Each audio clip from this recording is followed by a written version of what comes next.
Tuesday. Now here's a sneak peek of our edition.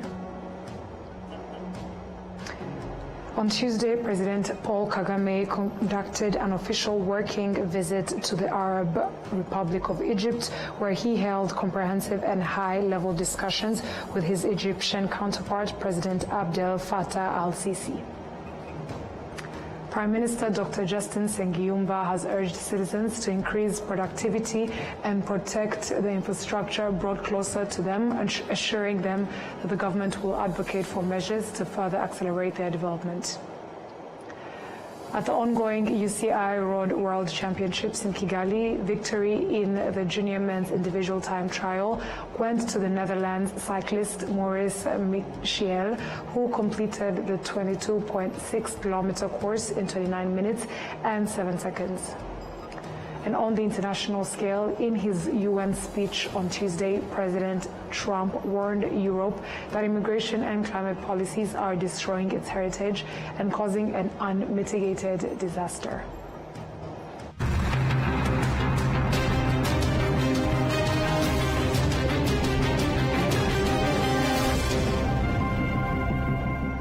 We are glad to have your company tonight, coming to you straight from the heart of Africa, Kigali. My name is Martina Abera. Now let us start off by informing you that on Tuesday, President Paul Kagame conducted an official working visit to the Arab Republic of Egypt, where he held comprehensive and high-level discussions with his Egyptian counterpart, President Abdel Fattah al-Sisi. Following the bilateral meetings between the two heads of state, extended delegation-level talks took place to further strengthen bilateral relations. These discussions were followed by the signing of agreements on collaboration in several areas, including promoting structured investment relations, managing water resources, urban planning and development, and mutual land allocation. President Paul Kagame described Egypt as a key strategic partner of Rwanda. Rwanda regards Egypt as a strong partner, and our cooperation is tangible and steadily growing. The agreement signed today builds on the strong foundation we have already established. Together, we are building a modern heart care center in Kigali, a landmark facility that will significantly enhance specialized cardiac treatment in Rwanda and beyond. This collaboration is reinforced by education and workforce development. Egypt continues to provide advanced training for Rwandan medical professionals. Mr. President, I wish to take this opportunity to thank you for Egypt's support. When it comes to pharmaceuticals, Rwanda and Egypt have achieved mutual reliance and regulatory standards. In Rwanda, we have significantly expanded access to affordable and quality health care and initiated vaccine manufacturing together with partners. Egyptian health and pharma firms are already excellent partners in this regard, and we want to do even more. Indeed, we believe there are numerous opportunities that our two countries can explore to strengthen our economic relations generally. That is why our private sector leaders met during this visit.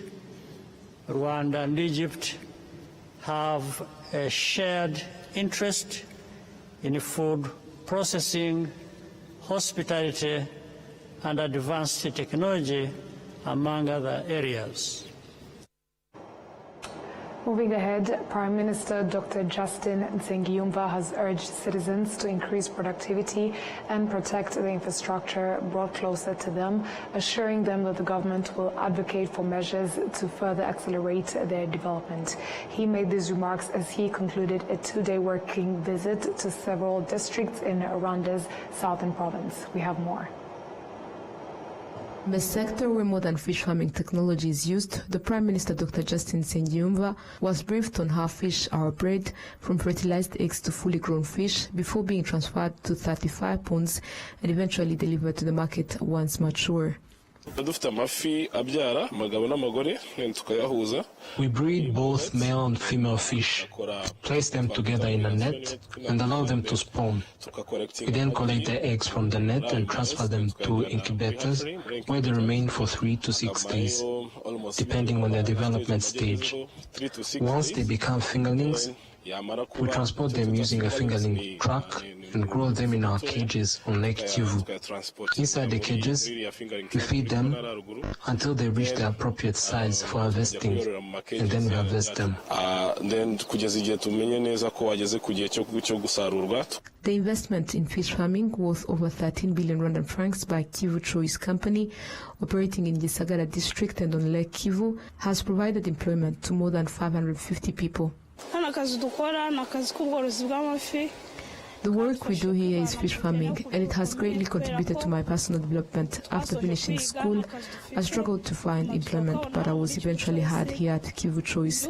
This opportunity has enabled me to meet my basic needs, such as clothing, food and more. The Prime Minister was informed that this fish farming activity produces more than 10 million kilograms of fish annually, which are supplied to domestic markets as well as other neighboring countries. The Deputy Director General in charge of Animal Resources Development at the Rwanda Agriculture and Animal Resources Development Board, Dr. Solange Uituze, explained that thanks to partnerships in the fish farming sector, fish production for the market continues to rise. Twari turi kuri toni 3,900 ku mwaka. Uyu munsi tubasha kubona ibihumbi. We previously produced 3,900 tons of fish per year, but today we have increased production to 10,000 tons annually. Our goal is to reach at least 30,000 tons by the year 2027, which represents nearly half of the target set for fish farming in Rwanda's 5th strategic plan for agricultural transformation. The Prime Minister also visited the coal plant, which produces over 70 megawatts of electricity distributed to different districts. He was shown the technology used to generate electricity and met with more than 1,000 people employed in coal mining at the site. The Prime Minister, Dr. Justin Nsengiyumva, assured citizens that the government will continue working with partners to increase the plant's electricity output, which will help boost productivity and create more jobs.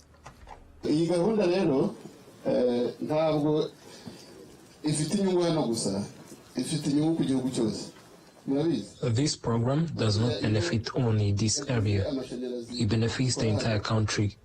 For example, when there is an electricity project in one location, it eventually supplies power to the whole nation. In the same way, your fish farming initiative will support all Rwandans, not just your community. If you work hard and triple your productivity, you create job opportunities for people who need work, and these could even make it possible to run double shifts. The two-day working visit to the southern province concluded with a tour of the Rab Songa station in Huye district, where he was shown advanced technologies developed by the institution to promote agriculture and animal resources. Overall, the Prime Minister's visit to the southern province highlighted progress made by residents and partners in the districts of Nyaruguru, Huye and Gisagara, emphasized that further efforts are needed to build on these achievements and ensure even greater development for the people of this province. Olive Nete, RTV News. Now, at the ongoing UCI Road World Championships in Kigali, victory in the junior men's individual time trial went to the Netherlands cyclist Maurice Michiel, who completed the 22.6-kilometer course in 29 minutes and 7 seconds. We have more of this. The day 3 of the UCI Road World Championships 2025 here in Kigali brought the spotlight to the juniors, both men and women. Young cyclists from across the globe tested their strength and endurance racing on a course that continues to challenge even the most experienced riders. Yeah, it was really good. I think difficult to pace it well and not blow up, but in the end I could just recover enough in the descent to keep the legs going on the last climb. Yeah, it's incredible we both win here, and it's just amazing to do your best performance here and win the world title. The course was really difficult, and also the heat, so it was one of the hardest time trials I've done. People are here for the World Championship and how big it is, so it's perfect. Probably just first celebrate this one and try to recover and give it one more time. It was a really hard race. I focused to go a bit easier on the first part, and then on the last climb to go out. So it was a really tough race. It was really warm and stuff, and the up and down made it hard to pace it, but I think I did it pretty well. It means a lot to me. I worked really hard for this. I still cannot believe it actually that I really won. But I worked really hard for it, so that it worked out, that's unbelievable. Well, we went to France for a training camp because that's, in the Alps it's going up and down, so I was not in the Netherlands preparing, but mainly in France. It's really hard for me to say, I'm not sure, but of course I hope another podium place would be great, but we'll see how it goes. I think I did my best, and considering the conditions, it's really hot and not the same as I'm used to. So I'm really happy with the results. I think it was quite difficult to know how I should use my energy. It's a lot of downhill, but no, it's a lot of slow downhills. So you need to keep the speed up, but also don't push too hard because you have the hill in the end. So it's difficult to know how to use your energy. It's great. It's really interesting, and it's a lot of nice people here who has taken care of us, and people seem really happy and joyful. For those juniors, today's race was more than just a competition. It was a glimpse into the future of world cycling. And for Rwanda, another opportunity to showcase its ability to host a global cycling event of this magnitude. Reporting from Kigali, Rwanda, I'm Adam Squizera, RwandaTV News. Thank you, Adams, for that report. Now, experts in diplomacy and sports say that Rwanda becoming the first African country to host the UCI Road World Championship is a clear sign of President Paul Kagame's good and visionary leadership. This achievement continues to strengthen Rwanda's influence on the international stage.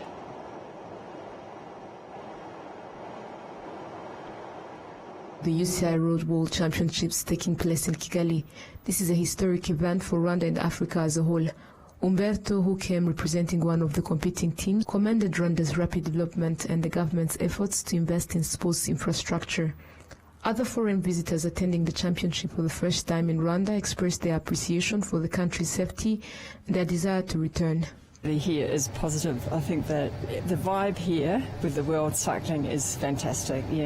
Everybody's been friendly. I feel safe, and lovely smiling people. It's great. I always feel safe. There are always people who are willing to help, or not that I've needed any help, but I've just felt very, very safe and secure. Rwandan leadership. Look, I think that this is a really secure and stable country, and I think there is, compared to other countries in the world, there is a level of social community or social cohesion which wants to progress the country, and I just think that that's a very good thing. The first impression was pretty nice. The country is super nice, the roads are nice, the people are super friendly, and all are nice fans of the sport. So I'm super motivated to race on Sunday and see the people on the track. Now, as I said, the people are super friendly. I have no fear anyway. I go cycling alone, I go with friends, I have no problem with that.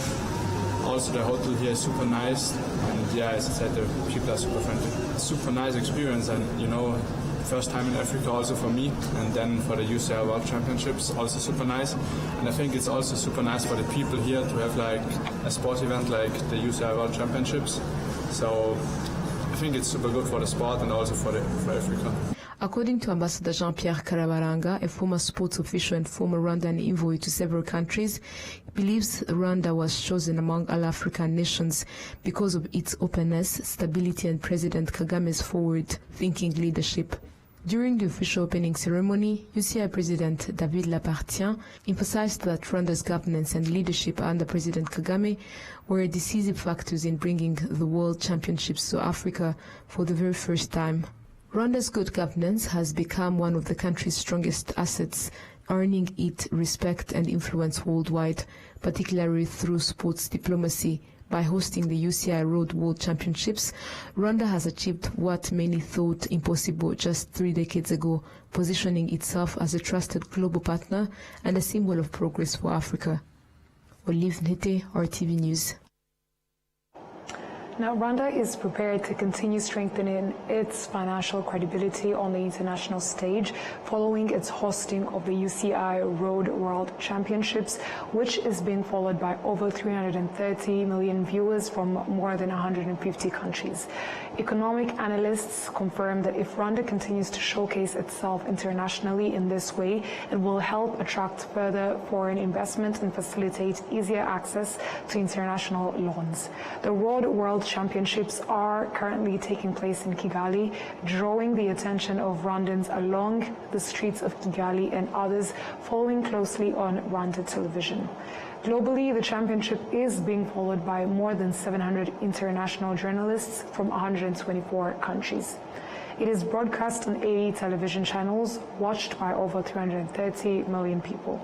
These figures show that this event is not just a sport, but also a significant opportunity to enhance the country's international image, as well as a financial advantage for a developing country, according to the Deputy Governor of the National Bank of Rwanda, Nick Barigye. Foreign investment in Rwanda continues to grow, as recent data show a 44.3% increase, reaching a total of $716.5 million. Foreign investors in Rwanda are continually attracted by the country's positive international image and the security of their investments, as confirmed by Danny Tuyisenge, head of business for some of the ventures of Simon Gicharu, an investor from Kenya.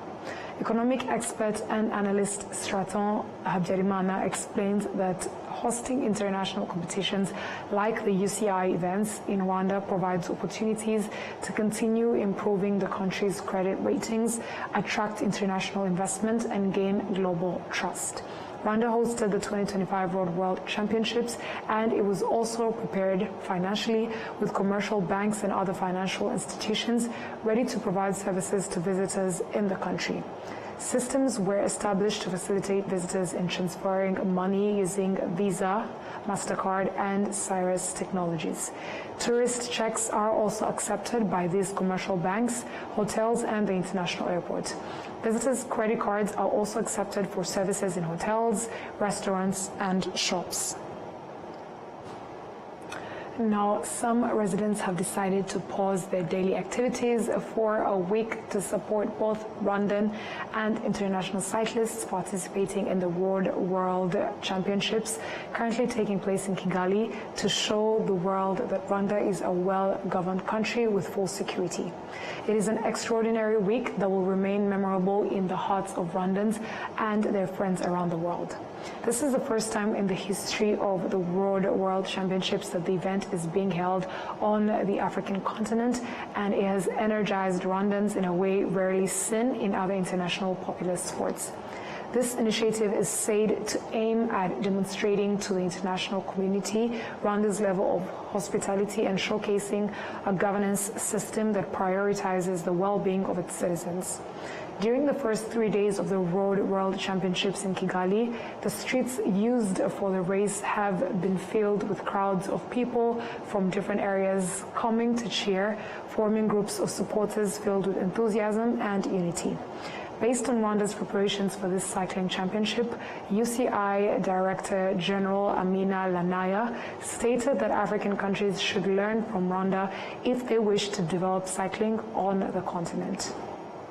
Actually, what has been done here is something we never saw before. A lot of innovation. You know, the fact that we have the finish and the start at the same place here, you know, for the road race. And the fact that, you know, we have... That didn't happen. It doesn't happen, you know, often. Okay. And the fact also that we have the official hotel here with all our national federations here, with the Congress also being organized here at the same place. Mm-hmm. It's something unique. We never experienced that. And also, all the investments which had been done, you know, by the local organizing committee, it was not easy because sometimes we had to create, you know, the barriers here in Rwanda which did not exist. We had to transform the the convention, yes, the area around the convention, the roundabout. They did a lot of work and investment because it was important for them, and it was also a pride to organize this UCI Road World Championships, and I could feel it. And for us as UCI, it's very important when you have a country, you know, behind an event and wanting to show the best, you know, side of the work they can do and of everything they can you know, also show to the world, because now Rwanda, Kigali is showcased worldwide. Yes, and Rwanda is representing the continent. Exactly, yes. And you know, I'm Moroccan, and my friends in Morocco, they are talking about the event, and they say, look, what is going on is just amazing. So far, the Rwanda National Police has expressed sincere appreciation for the citizens' behavior and participation in the cheering activities. However, they also remind everyone that their role remains crucial to ensure the event continues to run smoothly. Moving ahead, Rwandan visual artist Dolph Banza is proud that one of the logos he designed has been featured on the jersey worn by many participants in the World Cycling Championship. He says Rwanda is a land full of opportunities and young people should take advantage of them. And our Gladys reports. In his art studio, Dolph Banza showcases what he describes as one of the most important designs of his career. He was entrusted with creating the logo that was printed on some of the apparel worn by participants in the World Cycling Championship. He says he has been a professional visual artist for more than 15 years, although his passion began in childhood when he loved drawing and was encouraged by his parents, who gave him the freedom to pursue what he enjoyed. My specific skill is illustration. Been doing this for 15 years. I created a company called Inkstan, where we help people and organizations to tell their stories using illustration and animation.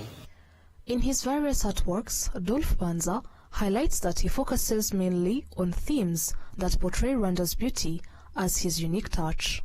As a Rwandan designer, I have to create within the continuation of my ancestors. So this is the best choice I can possibly take, right, to carry identity into my creation, because when you are tapping into identity to express yourself, you are being original. You know, there's no need of looking somewhere else if everything I need is already here. So this is why I use, let's say, historical information we have to kind of tell today's stories. As a professional visual artist, Dolph Banza says it is a great honor for him as a Rwandan to have produced iconic designs for major international events, including the ongoing World Cycling Championship in Kigali, Move Africa, and the FIA Awards recently held in Rwanda.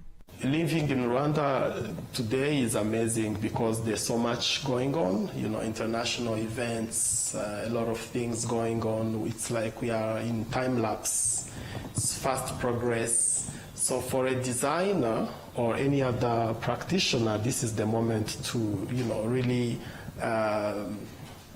move into that direction, move at the same speed with everything else, and show the world that we can do amazing stuff.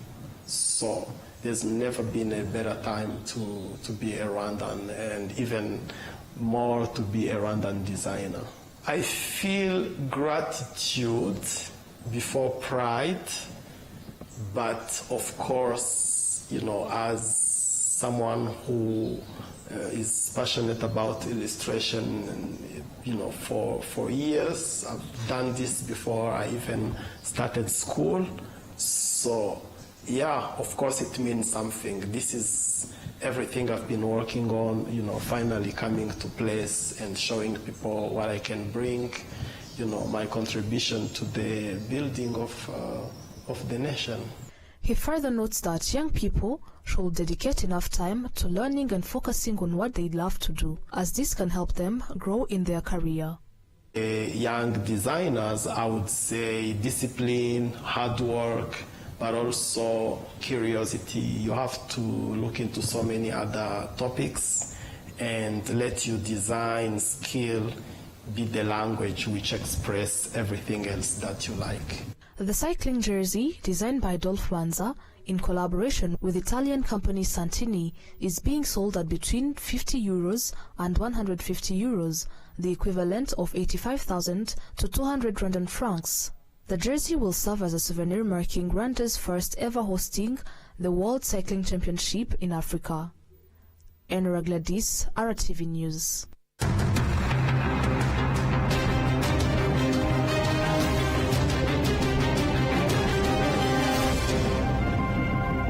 Every journey has a beginning. From nature comes refreshing fruity goodness that keeps you going every day. With every pack complementing life's best moments. Not one, not two, but 5 different fruity flavors.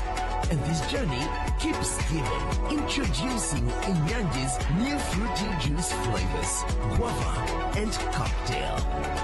Now available at your nearest shop. Always ask for Inyange. Nyiri muto arababwiraga data bati ntabwo wagira umukamo mwinshi utunze inka imwe, ariko nigeze acika intege. Mama akinjira mu bucuruzi hari abamubwiraga bati ntabwo watera imbere udakorera mu iduka rigezweho, ariko ntibyamusubije inyuma, yakoranaga umwete. Njya muri kaminuza hari abanshidikanyagaho bavuga ko nashobora kaminuza naturuka mu muryango wifashije, ariko byaragiye nanditse amateka mashya.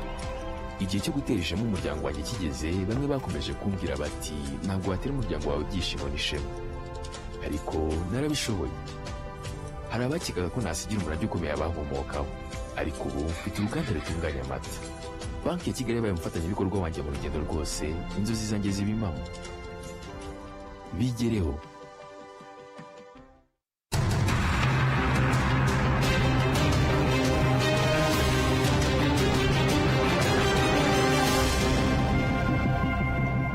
Thank you for sticking with us on RwandaTV News. Now, in the international scene, in his UN speech on Tuesday, President Trump warned Europe that immigration and climate policies are destroying its heritage and causing an unmitigated disaster.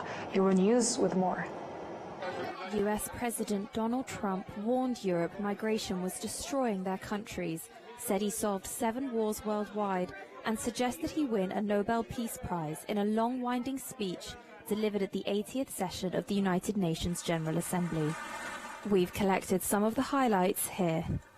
I'm the President of the United States, but I worry about Europe. I love Europe. I love the people of Europe, and I hate to see it being devastated by energy and immigration.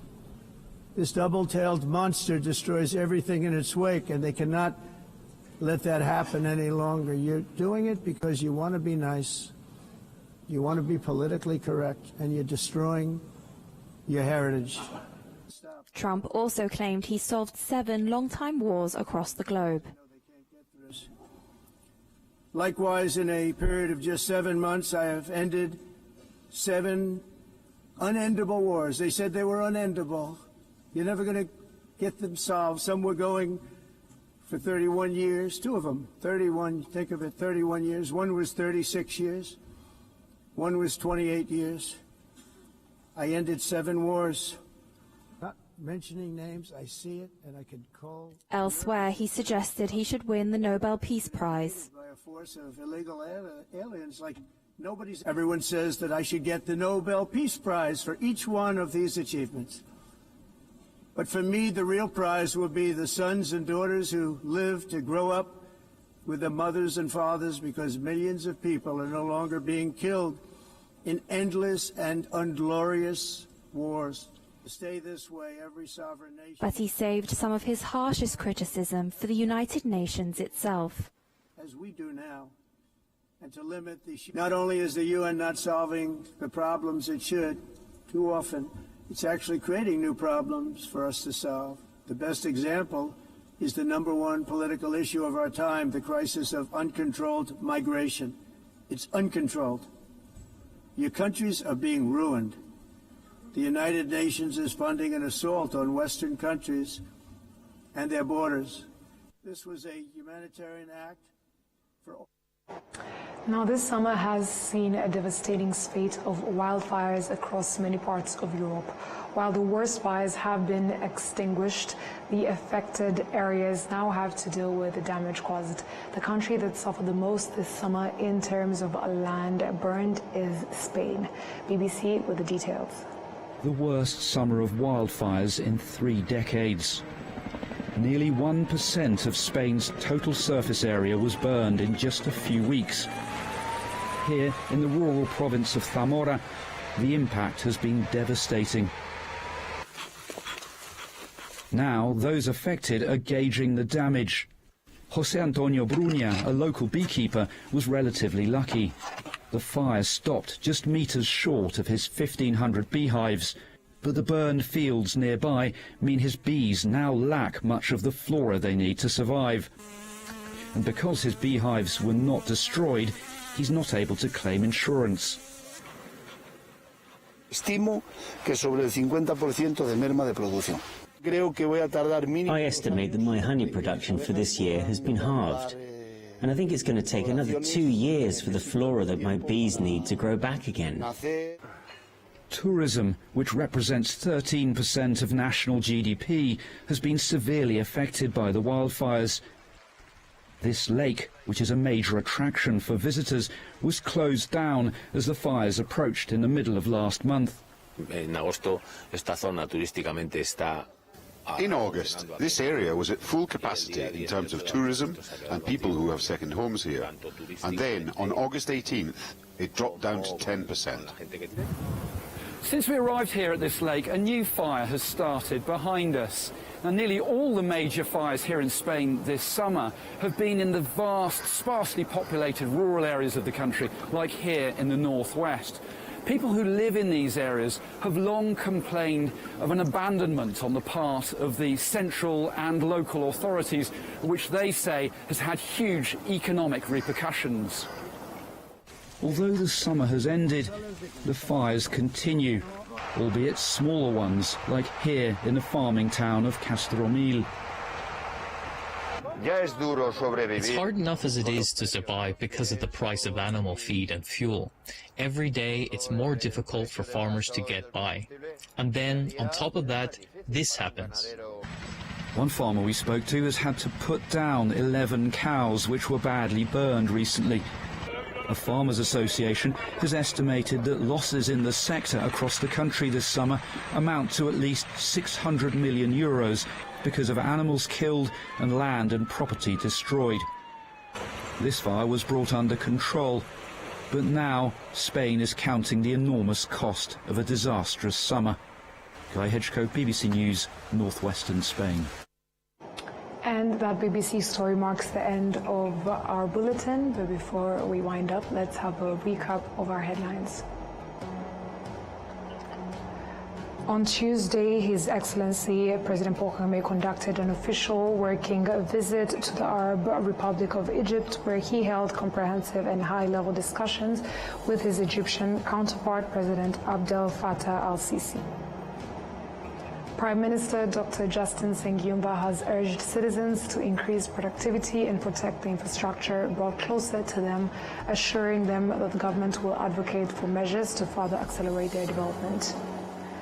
At the ongoing UCI Road World Championships in Kigali, a victory is in honor of Junior's men's individual time trial, which went to Netherlands cyclist Maurice Michiel, who completed the 22.6-kilometer course in 29 minutes and 7 seconds. On the international scale, in his UN speech on Tuesday, President Trump warned Europe that immigration and climate policies are destroying its heritage and causing an unmitigated disaster.